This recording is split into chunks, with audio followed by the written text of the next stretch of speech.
Muy buenos días, soy la maestrante Blanca García Alcibar. En esta ocasión les voy a hablar sobre la agricultura, minería y manufactura de las tres civilizaciones precolombinas que hemos venido hablando en los temas anteriores, ¿no? Como ya conocemos que la agricultura fue la base de la economía de la civilización inca. Estos se organizaban entre el trabajo de tal forma que procuraban tener una mano de obra constante y una extensa red de caminos, como ya lo hablé en la ingeniería. Permitían mantener abastecido a todo el imperio con los diversos productos que ellos cultivaban, ¿no? Más que una forma de obtener el sustento, la agricultura se la consideró como una actividad sagrada porque dependían de la observación de los astros y de los fenómenos de la naturaleza que se identificaban con sus dioses. Es decir, que ellos consideraron pues que siempre pusieron como prioridad tuvieron a sus dioses que le permitían la observación de los fenómenos naturales para poder realizar sus actividades. Así pues, ellos rendían culto al dios Viracocha, a la Pachamama o a la Madre Tierra, como también la conocemos, al Inti Sol o Inti Raimi, la fiesta del Inti Raimi que se da todavía, y las demás deidades responsables de los fenómenos climáticos y de las cosechas. La agricultura nunca tuvo la finalidad comercial, sino de subsistencia. Ellos almacenaban los excedentes para tener provisiones para si en algún momento se daba pérdida de cosecha, es decir, que no tuvieran una buena cosecha por la estación invernal. Los incas cultivaron cerca de 70 especies vegetales. Entre ellas, pues, conocemos el camote, las papas, el maíz, algodón, tomate, maíz, coca, quinoa, entre otras, ¿no? Las principales técnicas agrícolas que ellos tuvieron fueron las siguientes. En la sierra ellos construyeron terrazas agrícolas, es decir, para aprovechar las laderas y los cerros como para tierra cultivable, ¿no? Es decir, que de esta forma evitaban la erosión de los suelos. Construyeron canales que les llevaban el agua hasta los andenes, es decir, hasta el lugar donde ellos tenían su cultivo. A la falta de bestia, ellos utilizaron el arado, es decir, lo hacían también a la tracción humana, es decir, que cuando no había quien lo realizara, no había bestias, no había el animal, pues ellos tenían que poner su mano de obra. Utilizaron fertilizantes conocidos como es la sardina, que esta pues lógicamente que la obtenían del mar, y el estiércol de aves marinas, que hasta hoy en día vemos que las civilizaciones indígenas la utilizan para sus cultivos, especialmente los tubérculos, ¿no?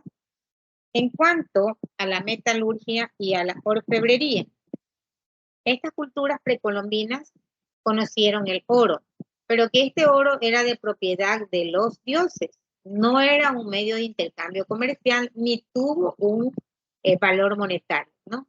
Según los cronistas de la época, existen testimonios históricos sobre el uso de los metales preciosos en estas culturas precolombinas, es decir, que el oro era exclusivamente de uso ceremonial es decir, para adornar los templos de sus gobernantes y representar a sus dioses. El oro, por lo tanto, era devuelto a la divinidad, es decir, decorando sus templos. Pero también utilizaron la plata, el bronce y el cobre.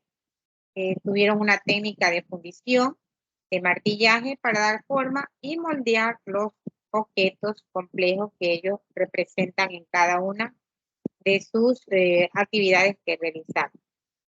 Los conquistadores españoles conocieron que los incas se dedicaron a la minería, es decir, en las riberas de los ríos ellos podían obtener el oro, el polvo, lógicamente, que luego pues era transformado y que el material lo que atrajo a los españoles, es decir, el oro, el metal precioso, que fue lo que trajo a la conquista y exploración de los españoles, ¿no?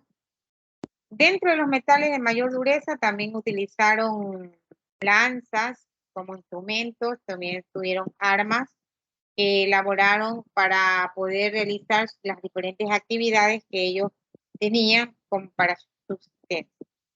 Los incas destinaron el oro y la plata para fabricar objetos de orfebrería también. Generalmente, pues, estos provenían de los pueblos que eran sometidos por los incas, trasladados al Cusco para que desarrollaran este servicio al inca, ¿no? La manufactura. Dentro de la manufactura inca, tenemos allí que ellos se caracterizaron por la construcción masiva o la elaboración o producción masiva de piezas estandarizadas, es decir, el uso de moldes. Utilizaron moldes para elaborar las diferentes manufacturas que representan hasta hoy en día. Entre las características y colores primarios o no primarios, sino que ellos tenían como prioridad, tenemos los colores marrón, naranja, blanco, negro, y las formas que daban siempre fueron formas rectangulares, también circulares, es decir, figuras geométricas conocidas hasta la actualidad, desde una barra, un círculo, un rómbolo, un triángulo, etcétera. Los textiles. Tenemos también la textilería de las civilizaciones, pero especialmente los incas. Los incas utilizaron la textilería como símbolo religioso, social y político para expresar el sentimiento o pensamiento de la cultura. Es decir, que ellos utilizaron, no solo cumplían con la función de vestirse o de adornarse, sino sobre todo como símbolos religiosos, ¿no? Los ponchos que hoy conocemos, ponchos dameros que utilizaban y que vemos que hoy, de acuerdo a la civilización o de acuerdo al pueblo indígena, visten de diferentes colores. Pero en aquel tiempo los ponchos eran blancos con negros y rojos, ¿no? Y estos solos eran usados por la nobleza. Hoy en día vemos que no es la nobleza, sino que todo el pueblo se tiene que identificar, o la etnia o la población indígena de la cual se esté hablando, ellos tienen que identificarse por la vestimenta. Así nosotros podemos citar como ejemplo en la actualidad los otavaleños, sabemos que visten con su poncho celeste y un pantalón blanco, ¿no? O sea, por mencionar algún ejemplo, ¿ya? Como también ellos elaboraron la cerámica. Dentro de la textilería tuvieron formas geométricas, al igual que en la cerámica, es decir, los ponchos, los bolsos, la chompa, como ellos le llamaran en aquel tiempo, tenían figuras geométricas en sus bordados, porque ellos difundieron todo esto con la finalidad de que sus diseños fueran reconocidos a nivel mundial, ¿no? Los diseños solían hacerse, dice, tanto de forma vertical u horizontal, tanto en negativos como en positivos, es decir, que tenían cuadros de fondos oscuros que lógicamente cada uno le iba a dar el diseño de acuerdo a la necesidad. La manufactura de textiles fue un proceso en que intervinieron tres elementos importantes, como fue la fibra, el hilado y el teñido.